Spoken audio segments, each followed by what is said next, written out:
తమిళ రాజకీయాలు మరో కీలక మలుపు తిరిగాయి. బీజేపీ హైకమాండ్ కి అల్టిమేటం జారీ చేశారు అన్నామలై. తన రాజకీయ భవిష్యత్తుపై స్పష్టమైన హామీ ఇవ్వాలని అధిష్టానాన్ని కోరుతున్నారు అన్నామలై. ఇదే సమయంలో కోయంబత్తూరులో అన్నామలై పోస్టర్లు తీవ్ర సంచలనం రేపాయి. ఆయన కొత్త పార్టీ పెడతారని ప్రచారం జరుగుతోంది. మక్కల్ శక్తి ఇయక్కం ప్రజాశక్తి ఉద్యమం పేరుతో సరికొత్త వేదికని ప్రజల ముందుకు తీసుకురాబోతున్నట్లుగా తమిళ రాజకీయ వర్గాల్లో బలంగా ప్రచారం జరుగుతోంది.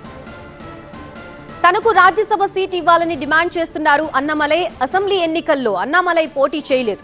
అదే సమయంలో ఆయన్ని కేంద్ర మంత్రిని చేస్తామని హైకమాండ్ నుంచి హామీ లభించినట్లు ప్రచారం జరిగింది.